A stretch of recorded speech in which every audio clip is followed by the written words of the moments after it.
Salut à tous et bienvenue dans cette nouvelle vidéo. Aujourd'hui, nous allons continuer l'apprentissage, la prise en main de ZephyrOS et on va attaquer une des notions très importantes aussi, qui est celle de l'écriture des tests ou particulièrement on va faire l'écriture des tests unitaires, qui est une des bonnes pratiques à adopter lorsqu'on lorsqu'on travaille sur un projet en fait de développement. Voilà, donc généralement il y aura plusieurs tests, des tests unitaires, des tests d'intégration et bien d'autres tests. Aujourd'hui nous allons plus nous focaliser sur tout ce qui est test unitaire. Déjà, les tests unitaires, c'est quoi? Les tests unitaires ou bien test unitaire est une méthode de vérification utilisée en programmation pour tester une petite portion de notre code. Voilà, généralement une fonction ou une méthode, voilà, de manière, et ceci de manière indépendante, bien qu'elle puisse être englobée dans tout un projet à la fin. Ce qu'il faut savoir, c'est que ça va juste tester, comme on a dit, une fonction ou une méthode de notre code en fait, voilà.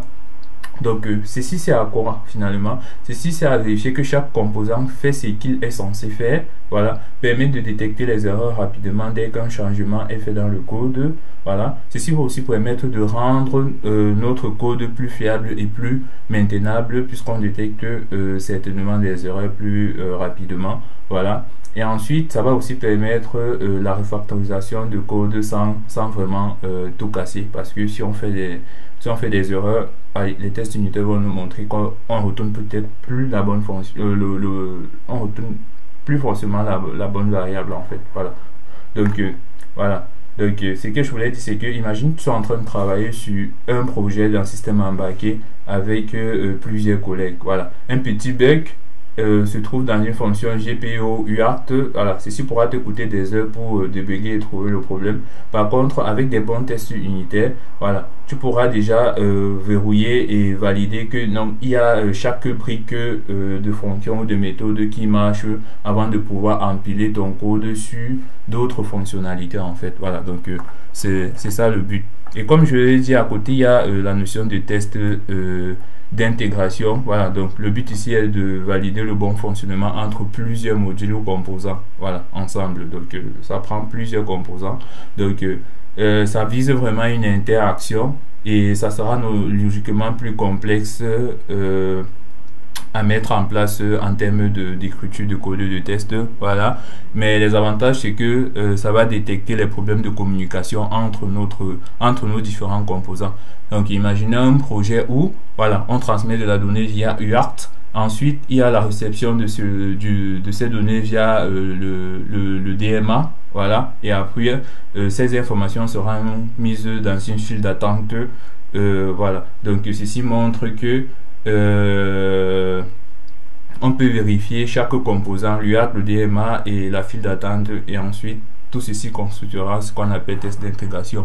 Mais comme je l'ai dit, on va se focaliser sur les tests unitaires.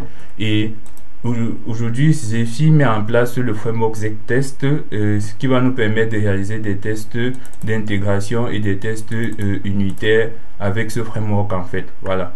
Donc, ce qu'il faut savoir, c'est que vu qu'il est inclus dans l'écosystème de Zephy, il vaudrait mieux l'utiliser. Mais on pourra aussi utiliser des frameworks connus comme Google Text ou CText, voilà, donc ça marchera aussi. Voilà, donc maintenant, une fois qu'on connaît tout cela, pour réaliser ces tests unitaires avec Zephy, il y a la notion de ce qu'on va appeler ZTestSuite, voilà, qui est une sorte de composant qui va contenir plusieurs tests unitaires en fait. Le ZTestSuite va prendre en paramètre plusieurs arguments.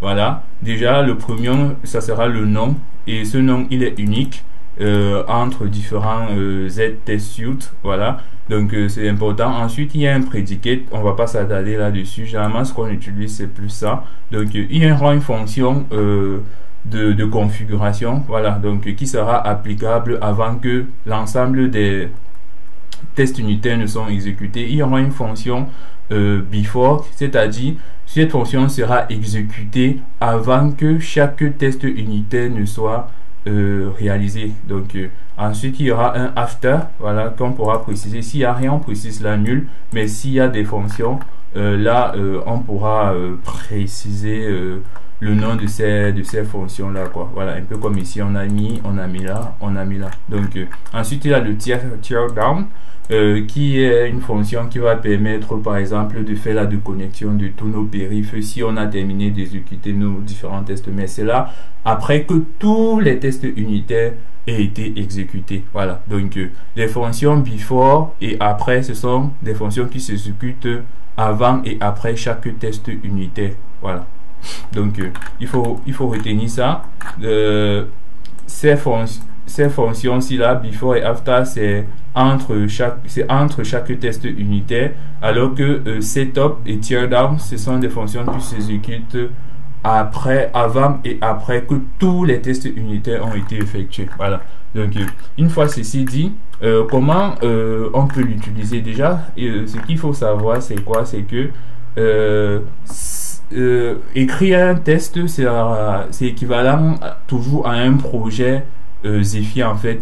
Donc il y aura un fichier cmx.txt, il y aura un testcase.yaml. À la différence, il n'y aura plus un sample.yaml mais un testcase.yaml. C'est important. Dans la prochaine vidéo, je vous parlerai, on va prendre plus un point, on va se focaliser sur ce testcase.yaml. Il y aura un fichier source et il y aura bien sûr un fichier de configuration. Voilà, donc ça ne diffère pas. Du coup, s'il y a plusieurs fichiers sources, il faut utiliser cette syntaxe pour pouvoir lancer tous ces fichiers sources en fait. Voilà, le testcase.yaml pourra préciser s'il faut juste faire du build ou alors quelles sont les plateformes qui sont autorisées à exécuter nos différents tests. Voilà. C'est toujours important, il faudra toujours mettre config ztest égale y lorsqu'on veut faire des tests avec ztest. Voilà, des tests unitaires avec ztest. Ensuite, il y a maintenant la définition avec plusieurs assertions et plusieurs macros d'assertion en fait. Voilà, ça c'est juste pour faire des tests. On reviendra sur ces macros puisque Zephyr nous offre, comme je l'ai toujours dit, des API où l'ensemble des macros ou bien des fonctions, des structures qui vont être utilisées sont récupérées là en fait. Donc on n'invente rien et du coup en fonction de ce que vous voulez tester, vous trouverez la bonne fonction ou la bonne variable macro qui vous permettra de réaliser vos tests. Donc du coup une fois que vous connaissez ça, voilà, il y a maintenant la notion de on peut sauter des tests en fait. Sauter des tests, c'est-à-dire s'il y a peut-être une configuration qui ne respecte pas, une plateforme qui ne respecte pas, qui ne peut pas exécuter un certain nombre de tests via une communication définie, via une vitesse définie, on peut décider de sauter ce test en fait. Voilà, donc c'est ce que je voulais que vous cherchiez. Et enfin, il y a aussi ce qu'on va appeler le ztest assumption et le ztest assertion. L'assertion se veut plus strict et assumption se veut être plus comme un filtre. Voilà, donc il y a généralement on va retrouver dans nos tests du z assume et du z assert en fait. Voilà. Donc je pense que oui d'accord. Maintenant ce que je propose de faire, c'est de venir et de voir le projet que j'ai mis en place pour qu'on puisse mieux comprendre cela. Donc il va s'agir en fait de faire quoi? Premièrement, il va s'agir d'écrire un certain nombre de tests pour comprendre comment les tests unitaires fonctionnent. Donc la première des choses à faire, comme j'ai dit, c'est d'activer le support de notre framework ztest là. Ensuite, ce qu'on va faire, c'est, vu que on va faire un exemple en utilisant le driver GPIO, c'est d'activer ce driver GPIO. Voilà, donc il sera utilisé sur un émulateur déjà intégré dans Zephyr Native Sim et aussi si vous avez une Icleo ou bien une Audi que ce test va marcher, on utilisera la LED 0, donc c'est que la LED intégrée sur la carte pour pouvoir réaliser nos tests. Voilà, Donc une fois ceci fait, il nous manque plus qu'à regarder le fichier cmecklist.txt. Vous pouvez voir que là dans le fichier source, j'ai plein de fichiers que j'ai définis. Voilà. Donc l'idée ça sera de faire tour à tour l'exécution de ces différents fichiers pour comprendre comment les utiliser. Voilà. Et ensuite il y a le fichier cmecklist.txt. Comme je l'ai dit, si vous voulez exécuter l'ensemble des fichiers, voilà, vous pouvez directement appeler cette source. Vous pouvez donc appeler écrire cette syntaxe, ou alors si vous exécutez un à un, voilà. Donc on le fera comme ça au fil du temps. Du coup, je viens dans mon exemple main.c. Du coup, j'intègre la librairie, le fichier d'entête ztest et certains fichiers d'entête qui vont nous aider à mettre en place nos tests unitaires. Voilà. Donc déjà, je vais créer un premier test suite pour des opérations mathématiques. Et là, il y aura rien de fonction en particulier qui sera défini là en fait. Voilà. Donc il y aura pour l'addition. Vous pouvez voir que je crée maintenant un test unitaire avec ztest et je vais lui assigner ça. Je vais dire tu vas être contenu dans cette suite de tests en fait. Voilà. Donc c'est comme ça. Là c'est là. Maintenant, qu'est-ce qui va se passer? Je vais lui donner un nom propre à lui. Celui-ci, son nom doit être unique. Voilà. Donc, je vais faire une soustraction, test sup. Ensuite, le résultat attendu sera là. Et je vais utiliser la macro z assez equal. Voilà. Donc, le résultat, tu donnes là et tu donnes la valeur attendue. Donc, 10-4, j'attends que ce soit 6. Ici, là, 2 plus 3, j'attends que ce soit 5. Ça, c'est la macro z equal. Donc, si vous voulez savoir quelle macro vous pouvez utiliser, il faut venir là dans les assertions. Et il y aura plein de macros qui vous est donné et ils expliquent ce que ça fait. Voilà. Donc, libre à vous de trouver ce qui vous plaît. Donc, pour cet exemple, j'ai trouvé que ces macros pourraient être utiles. Du coup, je vais créer une nouvelle composante de test, une nouvelle suite de tests en fait. Voilà, zsuit string suite. Voilà, et du coup, je vais lui ajouter un nouveau test unitaire. Voilà, c'est ce que je fais. Donc, ici, on va tester pour voir si la longueur d'une chaîne de caractères donnée est égale à 6, par exemple. J'ai mis Zephyr là. Et ici, on va se rassurer que les deux chaînes de caractères ce qui vont en fait. Voilà, avec le string compare. Voilà. Donc, j'utilise cette fonction string compare. Voilà. Et c'est tout ce que j'avais à préciser. Donc, notre suite de tests ici comprendra autant pour moi 2 tests unitaires. Et ici, là, notre suite de tests aussi comprendra 2 tests unitaires. Du coup, si on continue avec le z assume, comme j'ai dit, il y a aussi le z assume qui aura ces macros définis là. Et à vous d'utiliser ce qui vous semble le plus adéquat pour mettre en place vos tests unitaires. Voilà. Donc, il y aura un test unitaire, toujours pour l'addition, je change juste les valeurs. Un test unitaire, là, je l'inclus dans cette suite de tests. Voilà. Donc, et à la fin, je fais aussi, je crée encore une nouvelle suite de tests. Et là, je fais encore pareil en fait. C'est juste la même chose. Et je fais encore même un compare. Donc, là maintenant, ce qu'on va faire, c'est quoi? C'est que on va d'abord le lancer sur Native Sim. Et je pense que j'ai la valeur là. Je vais juste récupérer ça.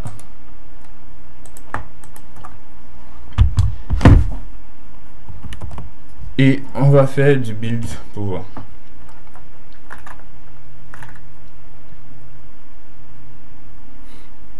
Voilà, donc là maintenant, on va se focaliser sur la sortie, autant pour moi, voilà. Donc, dès que ça finit de le faire, qu'est-ce que ça de builder, ça flash maintenant dans notre émulateur. Donc, premièrement, il y a le running test suite, voilà, ça correspond à ça en fait. Voilà, donc ztestcal. On va encore voir qu'il y a le running. Où est le prochain running? Le prochain running c'est ici. Voilà, pour faire sur du string, donc ça correspond à ça en fait. Après il y aura un autre running, z assume. Voilà, z assume, donc ça correspond à ça en fait. Et il y a un dernier running, voilà, test suite, qui correspond à ça en fait. Voilà, donc ensuite on peut vérifier le temps d'exécution. Ça fait pour le add, ça fait pour le sub, et si c'est passé, ça met bien que c'est passé. Voilà, donc à la fin on a notre résumé qui liste bien nos 4 suites de tests qu'on a définis, chacun contenant 2, sauf le dernier qui contient 3 tests unitaires, 1, 2, 3 tests unitaires, et vous pouvez voir ça, là en fait. Voilà, donc comment l'ordre est déterminé? L'ordre est déterminé en fonction de l'ordre alphabétique du nom de nos tests unitaires en fait. Voilà, donc test add est exécuté avant test sub, justement parce qu'il y a A qui vient avant S. Donc c'est pour ça que vous voyez qu'ici il y a d'abord add, après il y a sub. Voilà, donc si c'était inversé, vous devriez voir que si il y avait S venait avant A, l'ordre allait être inversé. Donc j'espère que ça vous permet déjà de comprendre, d'interpréter les outputs. Voilà, donc maintenant pour vous montrer la différence entre z-test, assume, z-test, pour vous montrer la différence entre le z-assert et le z-assume.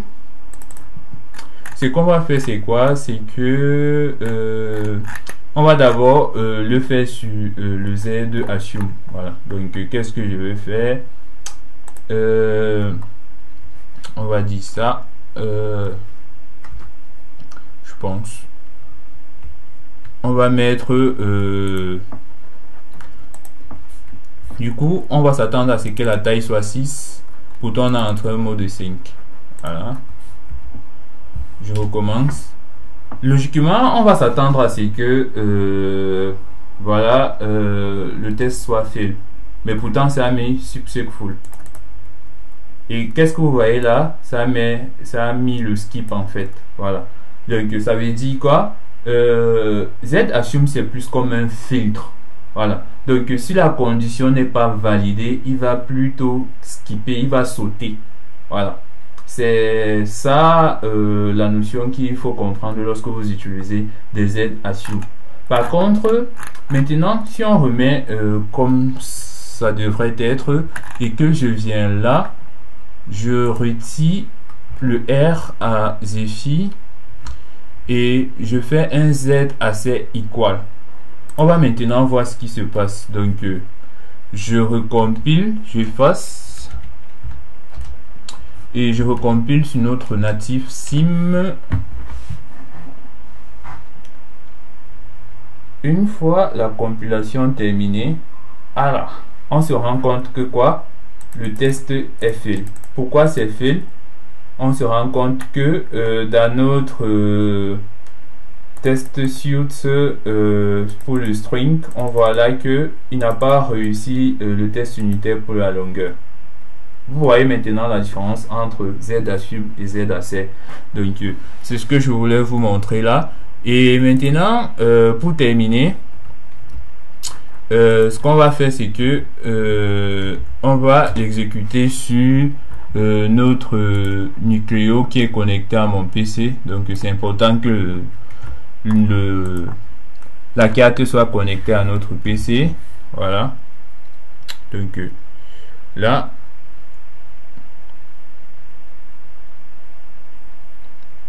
une fois la compilation terminée, je vais activer notre communication série, et une fois ça, je vais faire du flash.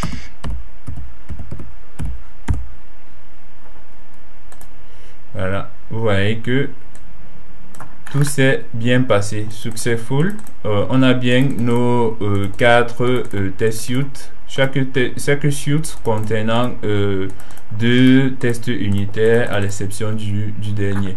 Et pour vous montrer que si quelque chose est mal mis, ça va casser, on va faire ça, on efface et on flash à nouveau. Voilà. Et là, on a notre projet qui n'a pas passé parce que le test unitaire ici est fait. Voilà. J'espère que ça vous permet de bien comprendre comment les tests unitaires sont réalisés sur Zephyr, parce que là, on va passer à la prochaine étape. Et ceci sera de configurer maintenant des fonctions à notre suite, à notre ZTest suite, à notre suite de tests unitaires en fait. Voilà. Donc ce qui va se faire, c'est que je vais prendre le setup.py, le setup.c autant pour moi, trop habitué à utiliser Python, désolé. Voilà. Donc l'idée ici, c'est de faire quoi? C'est de définir un certain nombre de fonctions before, after, à la fermeture, de configuration, voilà. Et l'idée c'est qu'il y aura une variable partagée où on va pouvoir mettre à jour à chaque fois qu'on lance un test. Donc la valeur par défaut ça sera 0. Ensuite avant que chaque test unitaire ne s'exécute, on va avoir la valeur qui va être mise à 100, voilà, qui va être réinitialisée à 100, et à la fin on va juste afficher sa valeur, voilà. Et il n'y a rien de particulier qui a été mis pour la fonction de clôture en fait, voilà. Donc maintenant ce qu'on va faire c'est quoi? C'est bien sûr créer une nouvelle suite de tests et dans laquelle on va mettre un nom unique et ensuite on va lui accoler ces différentes fonctions là en fait. Donc ce qui va se passer, c'est qu'on va réaliser un premier test unitaire pour l'addition. Qu'est-ce qu'on va faire? On va dire ok, on ajoute 5 à notre variable. Donc comme le test before sera déjà exécuté, la valeur va passer à 100. Donc ça va faire 105. Donc c'est pas 0 plus 5, c'est 100 plus 5 parce que le match fit before va être exécuté et donc on va mettre cette variable partagée à 100. Voilà. Donc ensuite il y aura la subtraction. Ça va faire, on va s'attendre à quoi? À 80 parce que la fonction qui exécutait avant les tests va encore mettre notre variable partagée à 100. À 100, oui, c'est ça. Et à la fin, il y aura aussi une multiplication et on va attendre 200. Voilà. Donc, juste pour vous faire comprendre comment utiliser le Z-test skip. Voilà, donc qui vous permet aussi de forcer à ce qu'un test soit skippé. Généralement, on ne peut pas diviser une valeur avec 0. Donc, si on a ce cas, il faut skipper ce test unitaire. Voilà. Donc, c'est ce que je voulais partager avec vous. Maintenant, ce qu'on va faire, c'est quoi? C'est que je vais lancer ce test. On peut le faire sur Native Sim aussi, et ça va toujours marcher. Mais bon, vu que ma carte est connectée, ce que je veux faire, c'est continuer là-dessus en fait.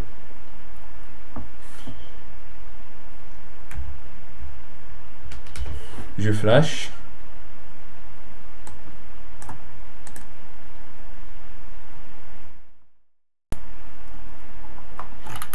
Et on voit bien que les tests sont bien passés. Donc ce qui va nous intéresser, c'est ce qui s'est passé. On initialise le compteur et vous voyez qu'à chaque fois qu'un test unitaire est exécuté, il y aura toujours la fonction de réinitialisation du compteur qui va être appliquée là en fait. Voilà. Donc c'est ce que je voulais vous montrer. À la fin, le compteur, la valeur du compteur au final, la valeur du compteur au final. Ensuite, il y a le clean-up et ensuite ça enchaîne avec les secondes suites de tests en fait. Voilà. Ici, on a bien défini des fonctions mais qui ne font rien de particulier en fait. Ça fait juste des messages pour dire que voilà, ma fonction avant a été appliquée, ma fonction avant a été appliquée, ma fonction après a été appliquée, et le test passe en fait. Voilà. Donc j'espère que vous avez bien compris l'utilisation de cela. Donc un dernier exemple sera de passer notre variable ici à 0 par exemple. Donc si on passe à 0, le before, on va s'attendre à ce que cette valeur soit de 5, cette valeur soit de moins 20, et ici on va s'attendre à ce que cette valeur soit 0, voilà, et ici on va aussi s'attendre à ce que cette valeur soit 0. Donc si je compile,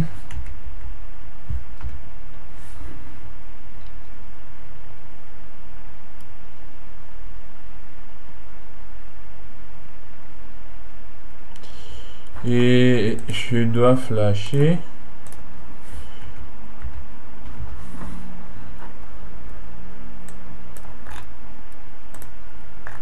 Voilà, on voit bien que le projet a été bien expliqué. On voit bien que tous nos tests unitaires sont passés, et on se rend compte qu'il y a un skip ici, et c'est au niveau de la division. Voilà. Donc, qu'est-ce qui s'est passé? C'est qu'il s'est rendu compte que notre variable partagée, sa valeur est égale à 0. Et comme on ne peut pas diviser un nombre par 0, voilà, il skip juste le test. Donc, c'était la dernière chose que je voulais vous montrer pour que vous sachiez comment utiliser et mettre de côté un certain nombre d'événements pour nos tests en fait. Voilà. Donc, une fois ceci fait, maintenant ce qui va se passer, c'est quoi? C'est que on va réaliser un test sur sur notre driver GPIO, si je peux dire comme ça. Donc, ce qu'on va faire, c'est que on va utiliser une LED, et derrière cette LED là, il y aura déjà plein de tests qui vont être effectués, plein de tests unitaires qui vont être effectués. Il y en a 1, 2, 3 et 4, ouais, je pense. Ok, il y en a 4 tests qui vont être effectués, et tous ces tests-ci, ils vont être mis dans la suite de tests LED suite. Donc vous pouvez voir que LED suite est là, LED suite est là, LED suite est là. Maintenant, premièrement, qu'est-ce qu'on se rend compte? Généralement, j'ai commenté ça parce que généralement, quand on veut faire briller, clignoter une LED, ce qu'on s'attend à faire, c'est de faire une configuration et de vérifier que la LED est prête à être utilisée. Donc, déjà ça, c'est répétitif qu'on code. Ça nous permet de dire que, ok, on peut donc définir une fonction before qui va configurer et vérifier que notre LED est bien prête à être utilisée. Donc c'est pour ça que j'ai commenté tout ça. Donc je peux retirer tout ça. Ça ne va plus nous aider. J'ai mis ça dans une LED before. C'est pour que vous compreniez le concept du LED before en fait. Voilà. Donc de mettre une fonction avant que chaque test unitaire ne puisse être exécuté. Voilà, c'est ce que je veux dire. Donc maintenant, ce qui va se passer, c'est quoi? C'est que là, il y aura maintenant une fonction setup qui de base va juste mettre ça à l'état bas. Donc laisser la LED non allumée en fait. Donc ce qui va se passer, on va vérifier, et ici on va juste activer en fait. Voilà, donc mettre à l'état logique haut, si je peux dire ça comme ça. Et maintenant, il y aura plusieurs tests unitaires qu'on va faire. Donc déjà, s'assurer que la LED puisse faire du blink en fait. Voilà, puisse clignoter. Donc si ceci, on va d'abord on va récupérer le dernier état. Voilà, et ensuite ce qu'on va faire, c'est que on va vérifier que cet état était bien à 1, vu que avec la fonction before qui va être exécutée, ça met tout cette logique à 1 en fait. Donc pour que vous puissiez comprendre. Maintenant 5 fois, on va maintenant faire clignoter la LED en fait. On va faire clignoter la LED, ensuite récupérer son état. Donc c'est à 1, après ici ça va passer à 0 et ainsi de suite, puis ça va passer à 1, puis ça va passer à 0 et vous verrez vous-même le résultat qu'on va exécuter. Voilà, donc LED off, c'est juste vérifier que avec cette fonction on peut bien éteindre la LED en fait. Donc vu que la fonction before passe toujours ça à height, ce qu'on va faire c'est le CT à low en fait. Donc c'est important que je précise cela en fait. Donc en la fin aussi, pour tester que une LED soit allumée, ce qu'on va faire c'est juste passer son état à 1 en fait. Donc j'espère que vous avez bien compris la logique. Donc ça peut être, vous pouvez mettre un ou GPU active height, ça marche. Donc à vous de voir ce que vous voulez utiliser. Donc si je veux me résumer avant de lancer le test, donc premièrement on va configurer notre LED en sortie à un état bas. Ensuite le test, la fonction qui va s'exécuter avant chaque test unitaire sera de configurer notre LED en état de sortie à l'état haut. Voilà, donc et une fois cela fait, on a notre suite de tests qui va contenir tous ces tests unitaires que vous avez vu là.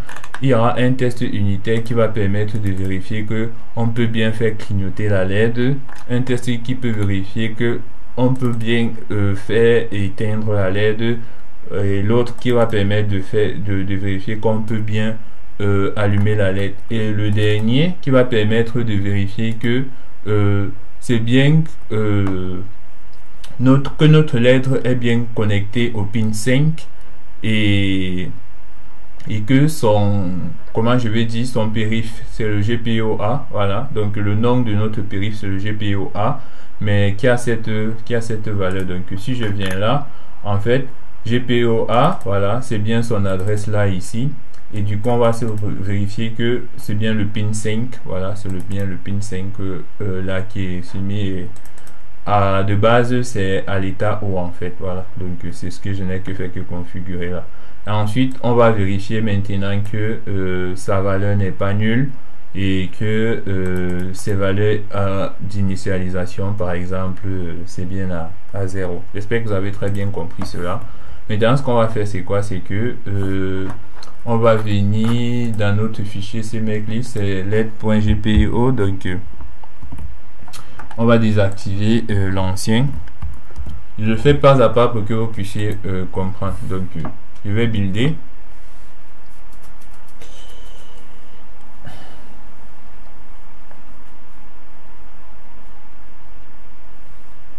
Donc maintenant ce qui se passe c'est que je vais flasher notre application et sur la LED, vous pouvez voir que la LED intégrée à notre microcontrôleur, ça clignote bien lorsque ça passe ces tests. Donc vous voyez que tout s'est bien passé et que on n'a un seul suite de tests qui contient plusieurs tests unitaires en fait. Voilà, donc LED info, LED on, LED off et LED toggle. Et comme je vous l'ai dit, c'est parce que il vient avant pour les autres qu'il est exécuté en premier en fait. Donc c'est un peu ça. Donc vous pouvez mettre ici l'ordre que vous voulez, mais au final c'est par ordre alphabétique qui va exécuter les tests en fait. Voilà, donc je sais pas, j'espère que c'est assez clair pour vous. Et avant qu'on se sépare, j'aurai une dernière notion à appliquer.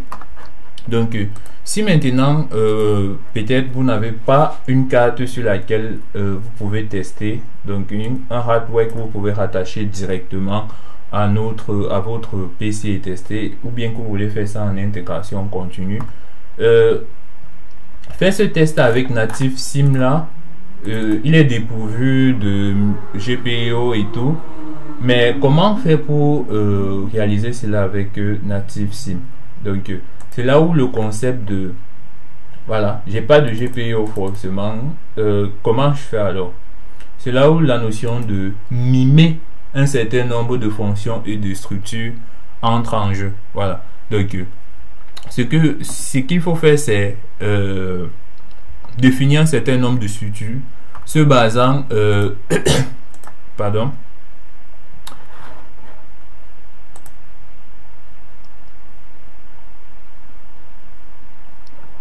Ce qu'il faut faire, se basant sur les structures qu'on a utilisées là. Donc je vais mimer le comportement de... Non, c'est celui-ci que je vais prendre. Voilà, il détecte... on va aller là. Voilà. On va placer ça là. Et en fait, ce que je vais faire... CTRL F, CTRL V, c'est mimer le comportement de notre structure GPIO-DT. Voilà, donc mock, c'est pour dire je mime en fait. Donc ce que je vais faire, il y a le port, il y a le flag là, je vais plutôt utiliser d'autres flags. Voilà, et je vais mimer le device en fait. Là où je devais utiliser le device.h pour récupérer cela, je vais mimer le device. Donc la définition...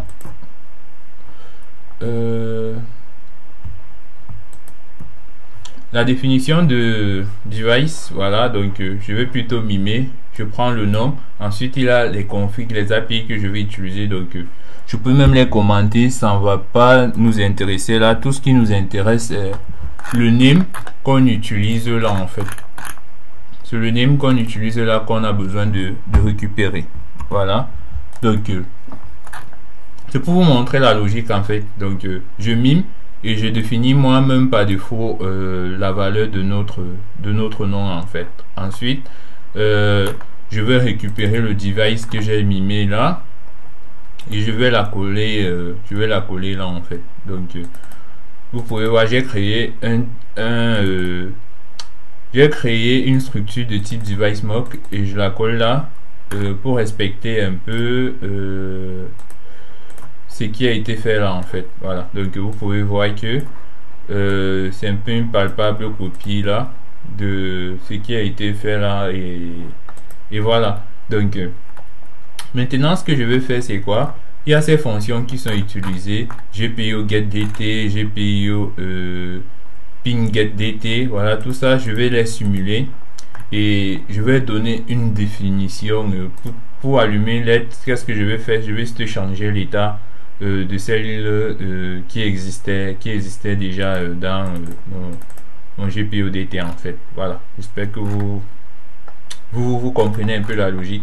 Voilà, donc l'idée c'est que puisque le GPIO notre simulateur ne peut pas l'avoir, sinon il faudrait peut-être utiliser Renode pour que les choses puissent bien se faire.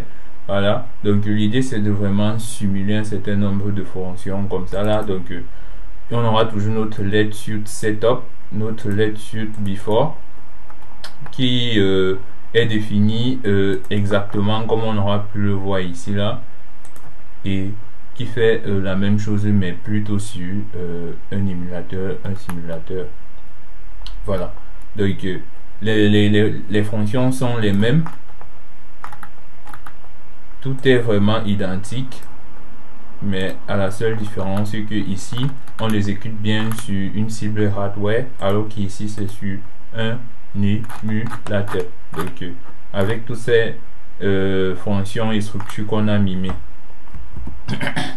Donc une fois ceci fait, ce que je vais faire c'est quoi, c'est que je vais le relancer sur notre émulateur. Voilà, donc je me rassure que c'est bien que le mock qui est maintenant activé.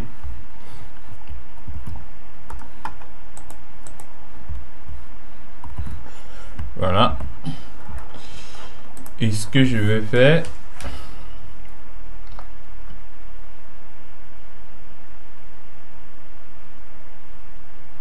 voilà, vous voyez que tout s'est bien passé. Par contre, si j'avais dit que ah non, peu importe, j'ai pas besoin d'une carte hardware connectée, même sur un simulateur ça va marcher. Regarde, on va voir ce qui allait se passer si on appliquait le LED GPIO.c.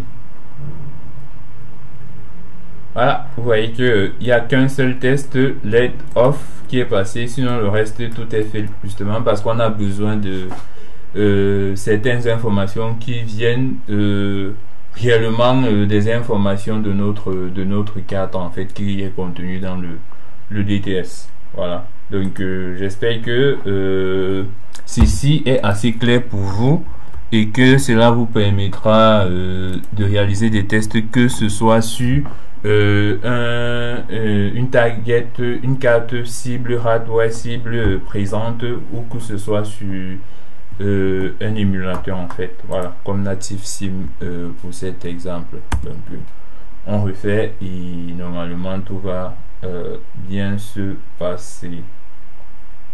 Ok, voilà. Donc, ceci constitue l'ensemble des notions que je voulais partager avec vous sur les tests unitaires. Voilà. N'hésitez pas à me donner vos avis en commentaire, vos retours. Et voilà. Donc, je vous souhaite un très bon visionnage et à la prochaine vidéo.